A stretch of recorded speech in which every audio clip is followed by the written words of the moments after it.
The Gentry sisters-in-law are certainly making a name for themselves in the marketing industry. From college grads to construction sites, from Tennessee to Montana, Isabella Gentry and Janie Kaye Weinber are building a powerhouse marketing company in rural Northwest Tennessee that has a national reach already. With faith at the core of their business and their personal lives, Isabella and Janie Kaye were a perfect fit as special guests of this inaugural episode of the Authentically You podcast. Listen in. We gather around our coffee mugs for a great conversation about starting a business from scratch in rural America, about blending family relationships into business partnerships, about becoming parents, battling anxiety, and trusting God through it all. When you hear their story and their hearts, you'll fall in love with the ladies of Genesis Marketing Company just like I did. I'm Maleia, your host of Authentically You podcast, and I'm so glad you're here. I'll see you on the inside. Are you looking to start or grow a business in Northwest Tennessee? If so, the Mill Workspace Entrepreneur Center is the starting point for business in our region. They offer one-on-one counseling for startups and growing businesses as well. They also offer educational one-time workshops and multi-week business acceleration classes for all Northwest Tennessee residents. Whether you're thinking of starting a small retail business or you're looking to scale an e-commerce business nationwide, they are there to help. If you're ready to get started, you can schedule an appointment on their website at themillworkspace.com. Ladies, thank you so much, Isabella and Janie Kaye, for diving in with me to the inaugural episode. Authentically You. You're either crazy or brave or both. And I just can't thank you enough for being here and for believing in this vision for this podcast in hopes that we will talk about things, all the things that women deal with, that women relate to and that they focus on. We'll talk a little bit about business and family and friendships today and just see where the conversation goes. But thank you so much for being here. I appreciate you more than you really, really know. Yeah, we're super excited. I was telling Janie on the way over here, I should have worn my waterproof mascara because just going over the last couple of years of Genesis and thinking about where we've come from, this has just been like a trip down memory lane preparing for today. And we're really excited to talk with you. Great. It's awesome. Great. Thank you so much. Well, let's dive right in. The first thing I want the viewers and the listeners to know is all about Genesis Marketing. Tell us the story of Genesis Marketing and go back to whatever point you want to go back to. How did Genesis Marketing come about and who is Genesis Marketing? Yeah, definitely. Well, I'm Isabella Gentry. I'm this half of Genesis Marketing. We're not supposed to introduce ourselves. You're fine. We can cut stuff. Okay. So for my half of Genesis Marketing, I actually went to school in Clarksville. Janie and I are sister-in-laws. So I'm married to her brother, and the first week of my freshman year of college, I met my husband, which was it's a romantic love story. I won't tell it here, but it's beautiful. I love sharing it. But we'll do another episode. Yes, we can talk about that. It's a wonderful story. But after we graduated, it was really funny because we would visit Dyer County, and we would come back and visit the family, and I would say to him all the time, I'm not living in Dyer County. I love you, but I'm not going to live there. Because you're not originally from here, right? Yeah, I'm not originally from here. We're talking about Dyer County, Tennessee, yes, for those that are listening from other parts of the world. Yes. So I'm originally from Nashville, so I was a big city girl, and I was just not ready for the small town life. Yes. Now, all these years later, I love it. I really can't picture myself living anywhere else, but that's how God works. But we moved here, and I was working in marketing and all this, but eventually we ended up moving out to Montana, and I worked for a bank there in marketing. Tell us a little bit of the story about how you ended up in Montana. I think that story is so cool. I don't know if I would have ever been brave enough to do that. Yes, so after I graduated college with a marketing degree and we got married and we moved here, we decided we wanted to move, and we didn't really know where we wanted to move to. We just decided that we were going to apply all over the West Coast. So whoever got a job first, we were just going to go. That is so cool. So yes, the whole west side of the country. And I actually got a job working for Bank of Bozeman in Bozeman, Montana. And Nick took the first odd job he could find, and we packed up in a U-Haul. All of our stuff cost less than what it was to rent the U-Haul, but we went anyways. And so cool. Yeah, and so to Bozeman, Montana. From Tennessee. And we loved it. It Young was a wonderful, newlyweds. it was a wonderful experience. Then COVID happened, like much of the world experience. Yeah. Challenges from COVID. Right. We all played that game. Yep. And so in 2021, we found ourselves 1,400 miles away from our family, and we're like, we miss our people, So we came back to New Bern, Tennessee, and at that same time, Janie will share her half of the story, but I was working remotely for the bank, and that just wasn't long-term what I saw myself doing. And so I was kind of in this place of, I want to continue working in marketing. I think it's what I'm called to do. I absolutely love it. But I didn't really know where to search for jobs here because there's not a lot of marketing job opportunities where we live. And working remotely for someone else in another state wasn't really what I wanted to do. So I was, I just didn't really know what I wanted to do. And so, I think, I'll let Janie tell her half of how we got to that point and kind of where we went from there.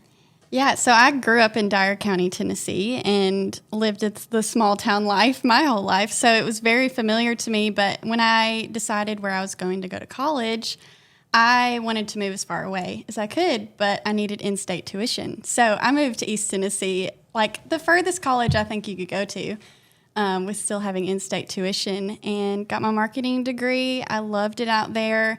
I was planning on staying there for the rest of my life, and I also, same thing, COVID happened, and I graduated in 2020. So oh, wow. Didn't have graduation. Oh, no, yeah, that's I know terrible. the whole story. It was that's so sad. Yeah, it was sad, but it was just part of what was happening in my life, and I was like, I don't know if I should look for jobs here. Like, I felt like more at home. So I moved back in with my parents and was working a construction job with my dad, of all things. And I'm just a small little girl, so it was not what I was not what I wanted to do. Yeah. And I just didn't really see a vision for where I was going after that. I was in a long-term relationship with my now husband, and we were in a waiting season.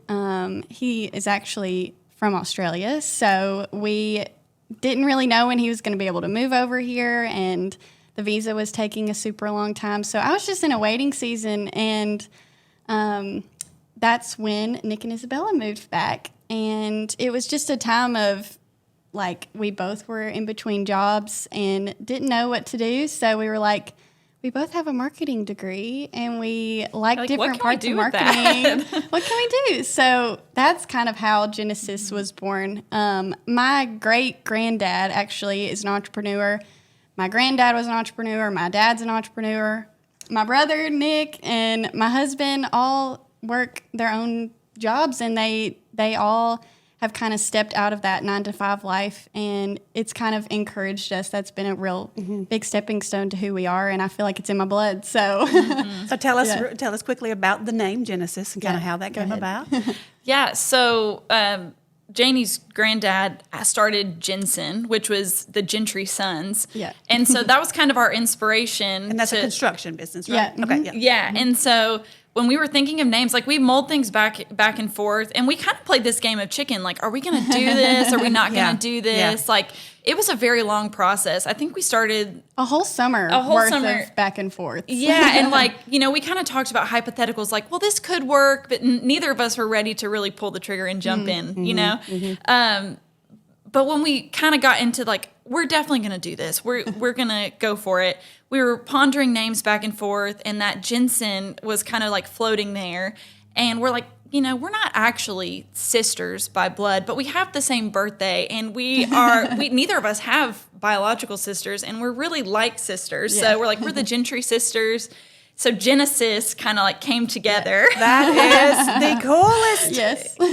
business name story ever. I'm proud of it. Yes. You should be. You should be love so it. proud of it. Yes. And so is there competition between the Jen sisters and the Jensens? No, we don't. There's no overlap in our markets, so there's no competition No there. competition. So, and we tell our clients this is the beginning of your marketing journey, and as Christians, our faith is very important to us, and we lace that into everything that we do and everything we believe. So Genesis is the start of the Bible, and as a Genesis company, Right. we are starting your marketing journey, and so that's kind of another tie-in that we have as well. So great. That's so great. That's a beautiful story. I'm so excited. So, not from a small town, so not so much a small town, Yes. from the hometown girl. Woohoo, hometown girl over there. Talk to me a little bit about the most valuable lesson that you have learned starting this business and becoming entrepreneurs in a rural community, and specifically the type of business you're running. It's not, it's not a mom and pop.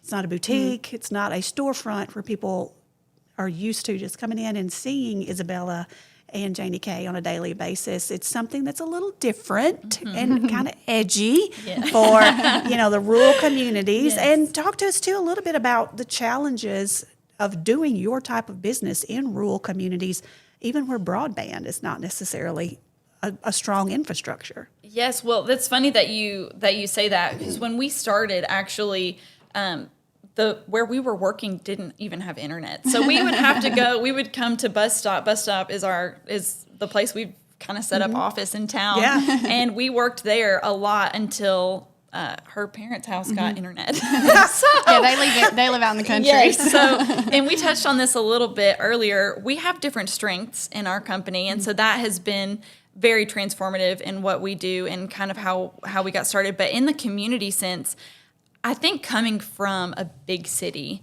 I didn't truly understand the importance of community until I moved here and really understood how much people truly care about each other. And I think the community aspect has really been what has helped our business thrive here. Is first, people need to know that you care about them and what their business is. And that's something that we have done from day one. We've built a lot of relationships and became friends with so many of the business owners here in this town.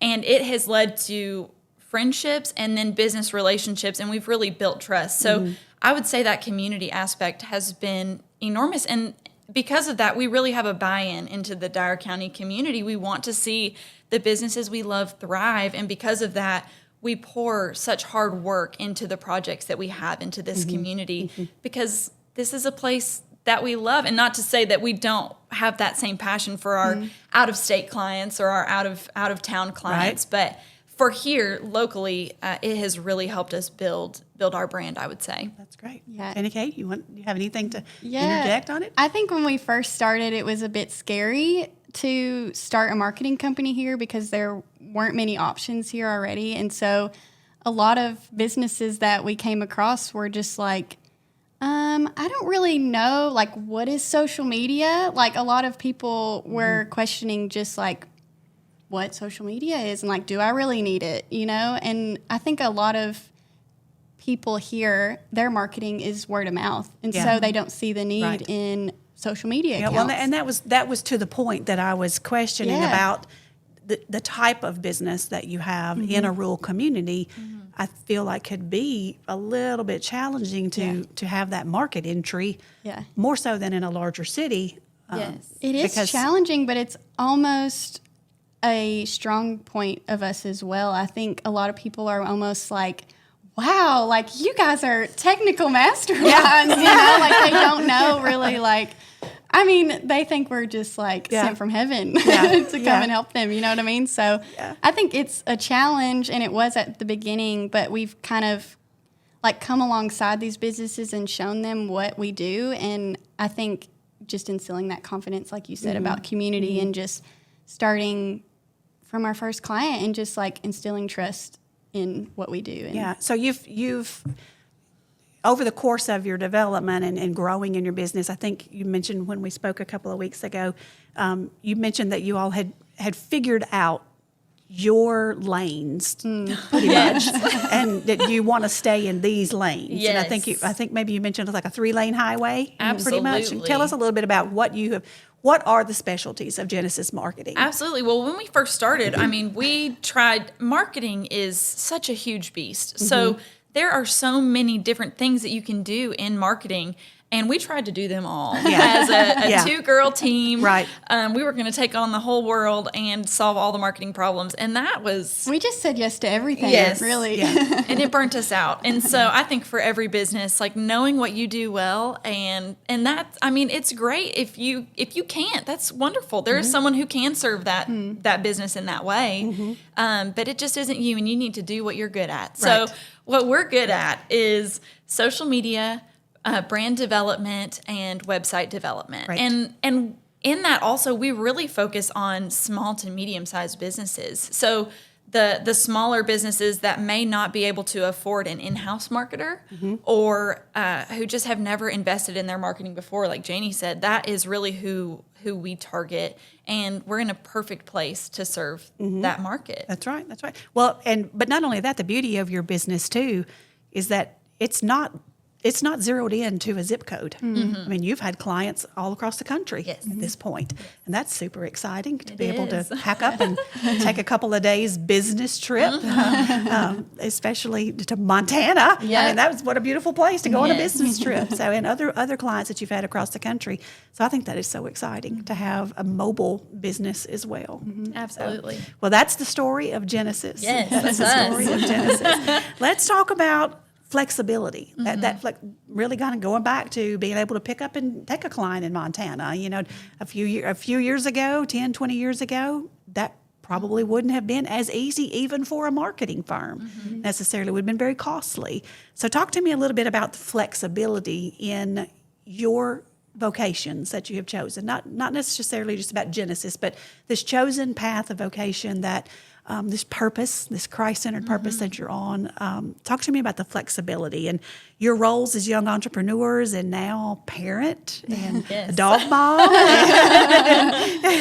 Talk to me about that flexibility and how important is flexibility to you? Yeah. I mean, just our generation that we live in right now with technology, I know a lot of people don't like about technology, but such a blessing it is for us right now and the way that we can do business. And like, we started Genesis with both just a laptop. I mean, that just in itself is just so cool to me that all we needed was a laptop and Right. we And can internet. go wherever we want. And internet. And Yeah, a- that and is a coffee important. shop Yeah. with Coffee internet. shop to land in. Yes. Yeah, so I mean, flexibility with both Isabella and I loving to travel anyways, and I mean, for me specifically, traveling back and forth to see my in-laws and just having the flexibility for my family in the future is really what we both decided was necessary for us, and I mean, it's such a blessing. I love it. Yeah, that's something we prioritized from day one is having the flexibility to work remotely. COVID kind of kicked that off and made that possible. And then to be able to come after that and build a business into that has been such Yeah. an enormous Yeah. blessing. We both have traveled significantly, and now being a parent, having the flexibility is a whole new aspect Right. for me, because I'm working during nap time or after bedtime or before he wakes up, and not having to clock in 9 to 5 and just providing still a quality product for my clients, Right. even if I'm working on it, at 5 a.m. or Yeah. 9 p.m. No, I get it. That's incredible. It And is. it's such a blessing. I do feel like we're able to pursue the purpose that Christ has given us and build this business around that. And it's beautiful. Yeah. I love it. I am bivocational. I have a day job. I'm an economic developer, been in economic development for 25 plus years, focusing right now on workforce development. And I love my day job. But we were remote workers before COVID ever happened. And so we were working from home all along. And so when COVID hit, we never missed a beat. It's like when snow day happens in Tennessee, when a snow day happens, or they even predict a dusting, Right. The world shuts down. And we're like, snow day? That doesn't happen around here with remote workers. You just keep right on working. So the whole idea of the flexibility that comes with that is I pray that God never sees a time in my life that I have to go back to an office, because I just don't know that I could do it. Yes. I've gotten so accustomed to the flexibility that comes with remote work, and love it. I love it. I think it's made me to some degree, a little bit more of an introvert than I probably was before. I don't have as much patience with people, I find now. I could walk down the middle of Times Square and just enjoy the crowds and have a great time. But I was in Gatlinburg a couple of weeks ago, and it was so crowded that I almost had an anxiety attack, So I really honestly think that may be a little bit related to being alone all day, too. But I love the flexibility. Yeah. Yes. I love the flexibility as well. So let's talk to the woman who is sitting at home on her couch right now or in the pickup line at school to pick her kids up, and she's just got this dream or this passion of something that she would like to do, but is something just standing in her way. And that something is usually a fear, a fear that needs to be replaced with a faith, right? Yes. So talk to me a little bit let's talk to that woman first, the woman who's got the great idea of owning a business or being her own boss or launching something. Maybe it's not even something that she would monetize necessarily, but she's got this passion and this great idea, but she just won't take the leap. What would you say to that woman? I would say first that if you have that passion inside of you, it's not there for no reason. Great answer. There's a reason that is inside of you, Yeah. and it is a gift and a calling that you have. And even if you don't monetize it, if it's a hobby or something, I think that you should pursue that. I am a pretty cautious person when it comes to making decisions. And so from a business standpoint, it is my best advice would be to really think through this thing that is in your heart that you're feeling pulled to, but don't be scared of it. Don't shy away from it. Don't pull away from it. If you have to strategically think about it and build the bullets out in your brain or even put them down on paper and write that checklist, do it. But don't just put it on the back burner or say, I'm not going to deal with this or I'm not going to pursue it, because it can turn into something absolutely beautiful, but you'll never know if you don't pursue it. Yeah. Janie, you have any thoughts? Yeah, I think also to add to that is to surround yourself with like-minded people. Yeah. And I mean, so much of our story are encouragers, like people saying you can do this, and maybe find yourself a sister-in-law or a parent or a brother or someone that can do it with you and cheer you on and instill that confidence in you. Yeah. I think a lot of times that you need someone to tell you that you can do it. And I think, too, we have to be careful. We have to be careful about family sometimes because they might not necessarily understand your vision, and they may have other visions for you, especially parents. True. And so I think you have to surround yourself, like you said, with like-minded people. That's right, yeah. Not just love-minded people. And there's a difference. Yes, There's a big difference. So, Definitely. for me, doing this podcast, it's been a whirlwind of emotions. And, I think we met a few weeks ago with you coaching me a little bit on some branding ideas. And thank you so much for that. You gave me such great ideas. And I can't wait to see the work that I'm going to have you do for me here shortly. But it's that imposter syndrome, that I feel like so many women have these ideas, and it's something that is so outside of their lane that they are used to driving in that they don't see their ability to turn the blinker on and get in another lane, because they're so fearful of everybody looking at them as an imposter. And I have dealt with that for months now, fighting myself over jumping in and taking this leap as a podcaster, because I didn't know the first thing about any of this technology. I could talk all day long, and I knew how to get women to the table and like-minded women to the table. Yep. I didn't know anything about the technology of making a podcast happen. And so I worried that people would be like, what is she doing? She doesn't have a clue what she's doing. And, I'll probably look back on this at my first episode. I'm so excited to be able to say that. I'll probably look back, hopefully, Lord willing, and if he blesses it 10 years from now, we'll look at this first episode and think, gosh, that was ugly. Not you, little baby. Yes. But gosh, how we'll have cleaned this up a little bit by then.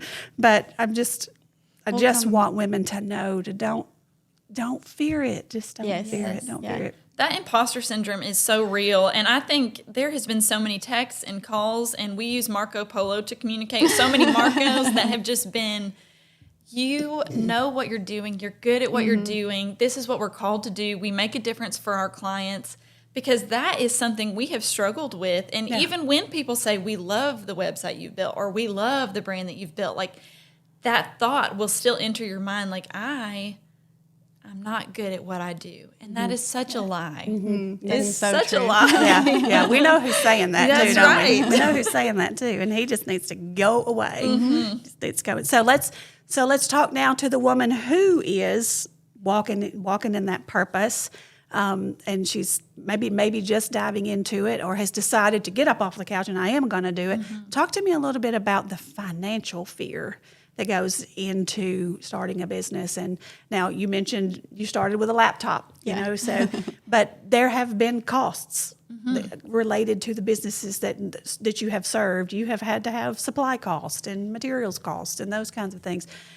So talk to me, not necessarily specifically about your case, but just in general terms, the financial freedom that comes with being an entrepreneur, but also the financial responsibility that comes with being an entrepreneur. Yeah, well, that's something that we discussed a lot when we started was, we are family, and getting family and money tied together. That's really dangerous. It is really dangerous, and it should be handled with such care. And so that was part of what we mulled over in those months leading up to starting Genesis is, do we have a business plan? Do we have our money figured out? And we were very intentional. So whether you're starting a business by yourself, which, there's someone, maybe you have a spouse, or maybe you're doing this totally on your own, but you need to be accountable with yourself, or have someone that you're working with, maybe that kind of guides you along. But something that we did was we said, okay, this is the amount that we can invest in this business right now. And we did have a really low starting cost, which was fantastic. And that's the skill set that we have. And that worked out really well for us. But if you have a product-based business, that's okay. Like, that's great. Start out with what you can, what you feel comfortable to invest. And I would say, as a financially conscious person, don't get in over your head to where you feel like this has to be successful right now, or it's not going to sustain. Grow slow. So true. Grow slow. If we could Grow say slow, anything, grow yes. slow. Because if you're, and I know the goal of having a business is to make money, but if you're so busy chasing a dollar because you have to, your joy is going to be totally stolen from that project. Yeah. And so we started out with a small amount, and we paid for our business license, and then we got our first client, and then we paid for headshots. And we just grew that way.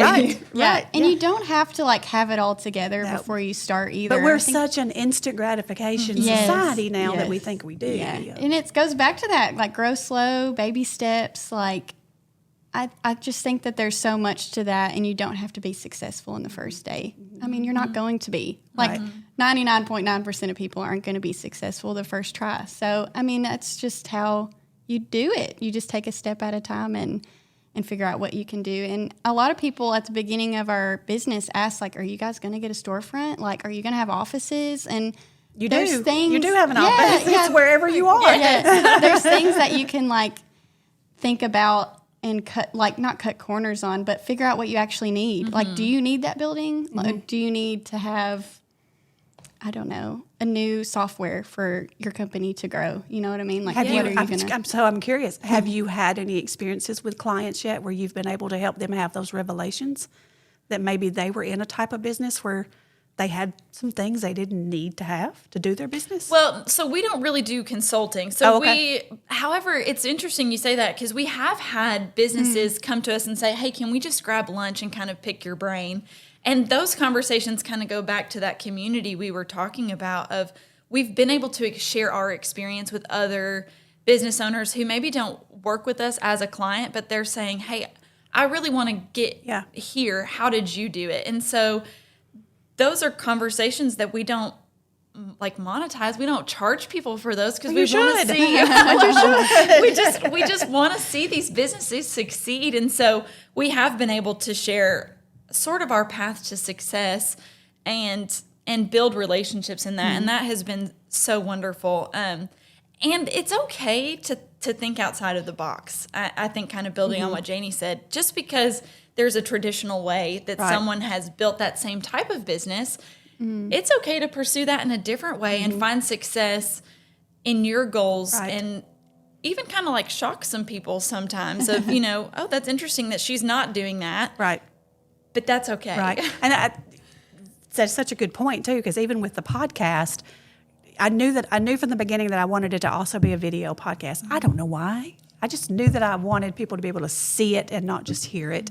And there may be 2 views a month. I don't know, but I just knew in my heart that it needed to be video too. And I've had more people say that didn't understand that there was also a video version of a podcast, and they were like, "So wait, you're doing a television show?"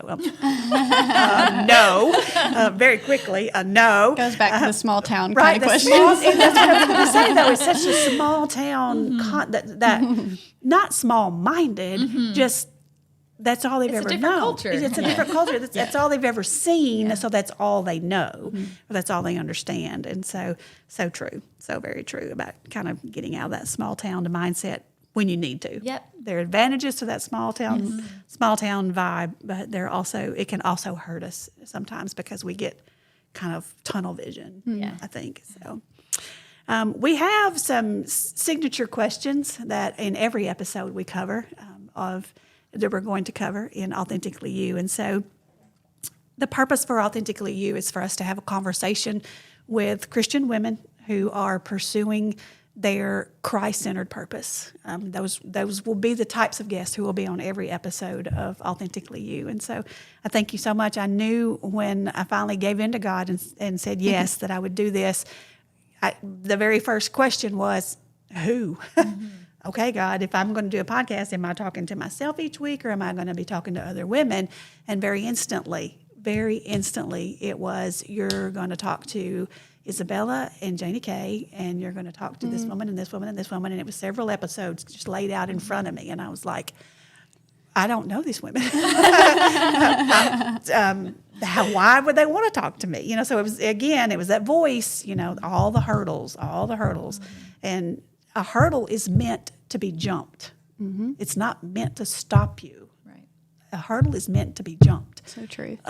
So I mean, if a track runner stops at every hurdle they come to in the race, well, where are they ever going to get? And so I just kept jumping and just kept jumping and kept jumping, and it's just been amazing to watch. And so I took all of those steps knowing that I was following God's path, that I was following what I believe is Christ's purpose.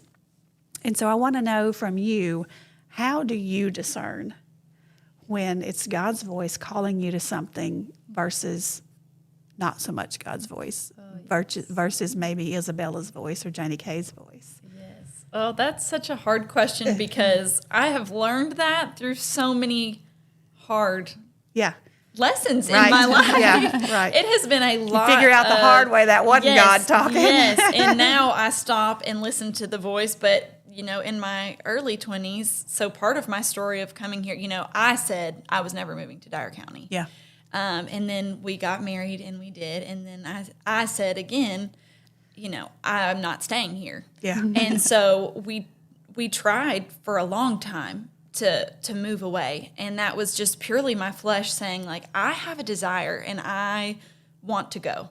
And, my husband was on board. He wanted it as well. This was something we mutually had decided on, but we had not asked God. We said, this is our plan. Can you bless this? I love hearing you say that. That was our prayer. That has been my journey. Yes, and it was shut door after shut door to the point where my husband had an interview in Idaho. They flew him out there. We were like, we're moving to Idaho. And he didn't get the job. And we were devastated, and it was a time in our marriage where we weren't as close to Christ as we needed to be. Like, we were really in pursuit of what was going to benefit us, And we came back together and we're like, we have to change our prayer because what we're doing isn't working. And so we shifted our prayer to say, Lord, what is your will? Will you bless that? And doors started opening. I'm really involved with Life Choices here in town. I love that organization. Doors were opened there where I was able to work there for a while, and like the ways the Lord, I could just sit here and talk all about that, the ways the Lord moved in that story. But almost a year later, Nick came to me and he said, what if we started trying to apply again? Like what would that look like? And it was almost instantaneously. We got the job in Montana and we moved. And ever since then, like we were a part of a church plant there that really challenged our faith. And then we ended up moving back here and we started Genesis. It was like the dominoes of our life began falling into place. And it has been twists and turns where, look where I'm at. I'm living in Dyer County again. Yeah. But I know. Because you asked for God's will, Because I not asked your for will. God's will, yes. And it is such a beautiful picture of. And God's will is not always going to be our will. That It's is really most of the time it's not. That's really. right. You And know? so he brought us back here at the same time that Janie was looking for the will of God. And I truly believe that was Genesis. And now, as a mother of 7 months now, my life looks drastically different than it did before. And because of Genesis and because of following the will of God, I'm able to follow my Christ purpose of being a mother to my sweet baby and being able to be home with him, which is such a blessing. Like, I can't imagine a better position to be in. And it's because, 4 or 5 years ago now, I surrendered and said, okay, God, you navigate my life. And it's a lesson I'm continuously learning Yeah. every day. Why do we think we have it figured out?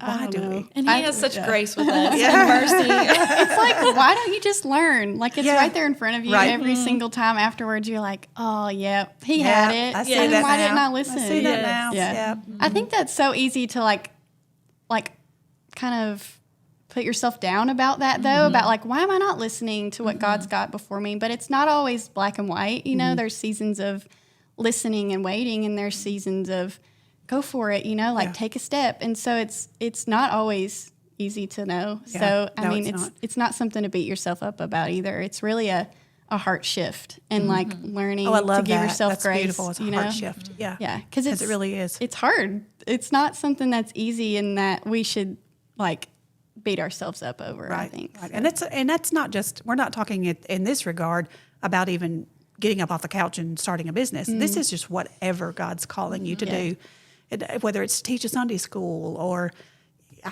whatever, go mow your neighbor's lawn. I don't care, whatever God has laid on your heart to do. Like you said in the very beginning of the episode, it's there for a reason. That nudging is on your heart for a reason. And if it's moral and legal and ethical, then it's okay. Go. It's probably from God. Right.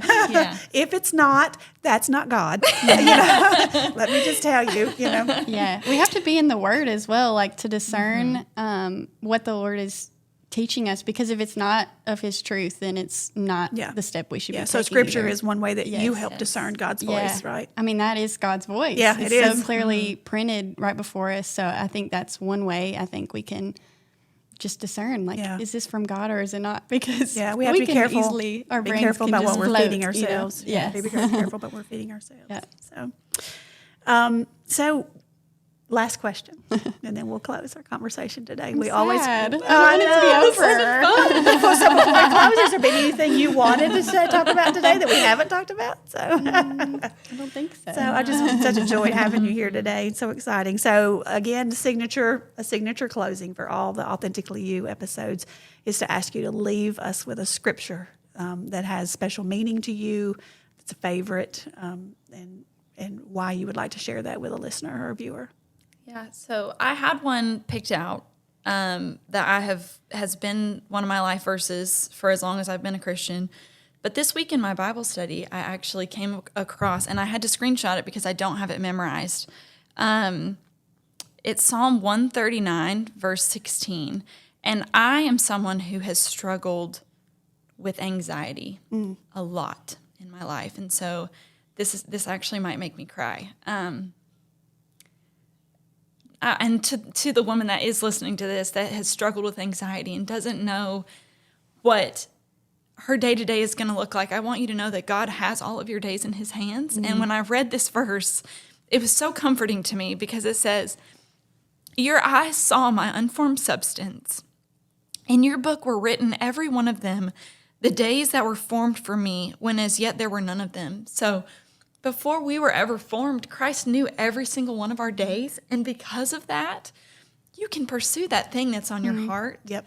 You can follow his will because he loves you and he knows you and he knows what's best for you. So if he's put that on your heart, He's already there. he's already got it. He's already seen it start to finish. He's already there. Yeah. He knows how it ends. Yes. And it's not going to be bad. Yes, that is right. Yep. It's not going to be bad. That's beautiful. It's beautiful. Do you have one, Janie? Yes, mine kind of goes right along with that. I mean, all of Scripture is beautiful, but one verse that I was challenged with memorizing verses in college, and one that me and my roommate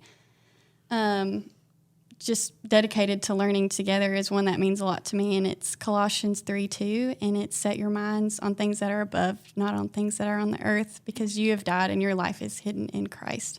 And that's such beautiful truth. I mean, talking about anxiety and things like that, this world's not our home, and it is so exciting to be able to look up in the sky and just know, I mean, God has got a plan for us, right. and he has a place for us, and it's just so exciting. And all those worries just start shedding away. Just go away. Yeah. All these things that we've been talking about, I mean, they're all for God's glory, all these things that we do. And I pray that our lives and our business just reflects that. And I pray that, I don't know, I'm excited for you and just this season that you're having of this podcast and coaching and all these things.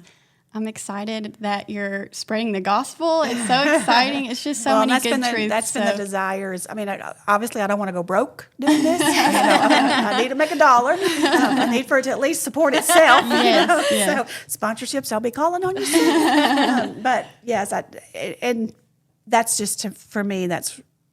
It's a for-profit business. It's not a nonprofit. But at the same time, its purpose is to lead women to Christ, even women that already know him, to lead them to him, because there's a difference in knowing him and knowing him. Yes. Really. So that's my heart. That's where my heart is for Authentically You, and I hope through the networking events that we'll have, that we'll be able to connect women with other women, that can mentor one another and empower one another. And so I will look forward to seeing you at the networking event that actually is going to be, if you're listening, tonight, because this episode will launch at the live event. So we're super excited about. I just can't thank you enough for trusting me with your story, to complete stranger. And like I said, you're crazy or brave, one or both. But thank you so much for trusting me with your story and for being willing to be the inaugural episode. It's an honor. Yeah, it really is. Such so an cool. honor. I really appreciate you so much. I really do. And it's been an absolute joy getting to know you. And I hope that this will be a long-term friendship going forward. So, and any last words that you need to? Well, you got your first 2 listeners right here. Yeah. We'll be tuning in every month. We're so excited subscribe, to hear all the So, stories that yeah. are to come, because this is just incredible, and we're excited to be a part of it. We're going to You're talk about all the amazing. things. We have fitness. We have women in fitness coming up. We have women in real estate, like investing in real estate. All kinds of fun stories. Yeah, we're going to do we're a excited. Moms of Veterans episode in November for Veterans Day. So just stay tuned. Going to have all kinds of fun episodes coming up. They'll drop the 3rd Thursday of each month. Be one episode a month right now. We're growing slow, slow. One episode a month right now on the 3rd Thursday of each month. So thanks again for joining us on Authentically You. We'll see you soon. Thank you. Bye. Thank you for joining us today. We hope that you enjoyed that conversation.